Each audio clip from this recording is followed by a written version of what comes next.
Fala pessoal, bem-vindos a mais um vídeo da Educação Sem Fronteiras. Hoje a gente vai falar sobre história e a gente vai falar também sobre um conceito-chave de qualquer recorte temporal espacial, que é a avaliação de fontes, né? Como se avalia uma fonte, se ela é verossímil, né, ao que ocorreu, se ela se o que está escrito pode ser utilizado, né?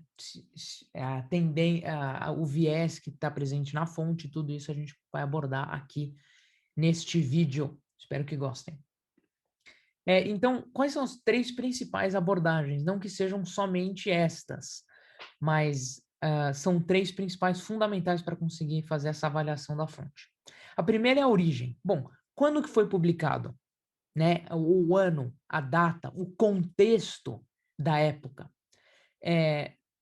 Onde foi publicado? Qual é a fonte? Foi pelo governo? É uma fonte do governo?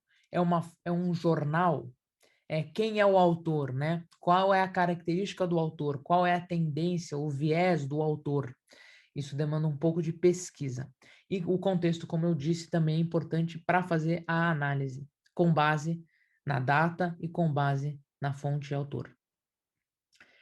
O outro elemento, a outra abordagem fundamental é qual é a intenção da fonte, do autor, né, especificamente. E dá para analisar e considerar isso ao considerar qual é o tipo da fonte. Se for uma biografia, por exemplo, é uma intenção um pouco mais informativa do autor, de contar sobre um recorte mais amplo da vida de um sujeito histórico. Se for um artigo de opinião, é uma intenção de tentar persuadir, como é também se for um texto argumentativo.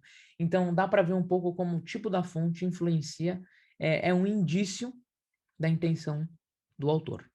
O público-alvo também é um indício importante, porque para conseguir entender, né, com base no público-alvo, como que o autor está conseguindo moldar a linguagem, moldar o conteúdo por conta da sua intenção, e isso dá para entender com base no público-alvo.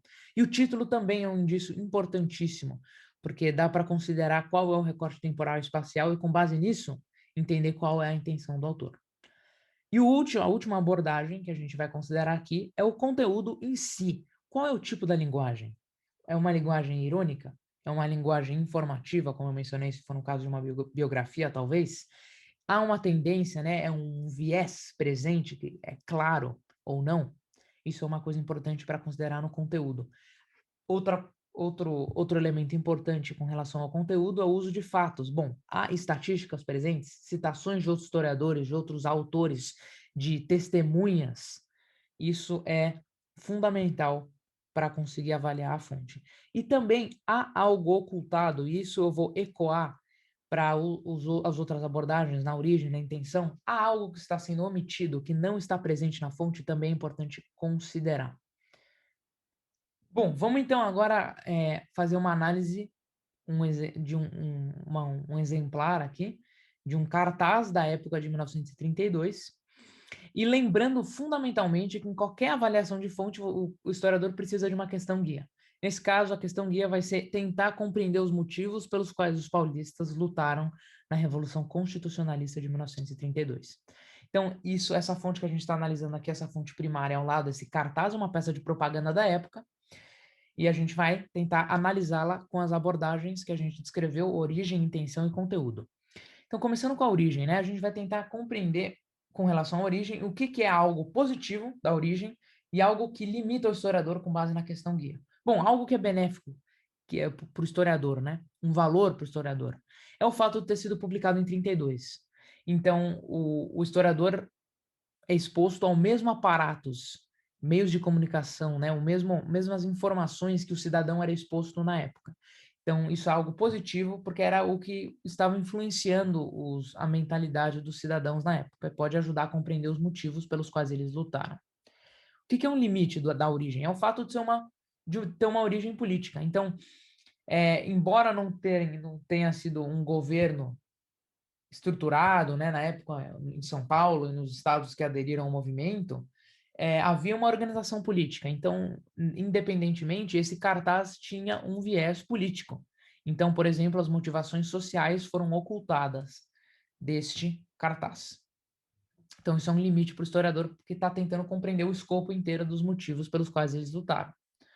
Bom, com relação à intenção, o que é algo benéfico para o historiador? É o fato de ser uma propaganda. Uma propaganda indica que tem uma intenção de persuadir o cidadão. Então, na época, o cidadão estava sendo exposto a esse tipo de informação, e isso claramente, por tentar persuadir o cidadão, também influenciava suas motivações para lutar. Então, isso é algo positivo para o historiador com essa questão guia. Algo que limita o historiador é o fato também de ser uma persuasão, né? Ter uma intenção de persuadir o cidadão. Porque pode haver um exagero de fatos, pode ser que os fatos não sejam precisos ao que ocorria na época e também não sejam um indício da atmosfera, da mentalidade dos cidadãos, por ser um produto político, um produto de persuasão, né? Com relação ao conteúdo, o que é algo benéfico para o historiador? Bom, o fato de ter claramente uma motivação exposta aí, que é o patriotismo. Está claro na escrita, você tem um dever a cumprir, ou consulte a sua consciência. É um patriotismo inerente, né, ao cidadão.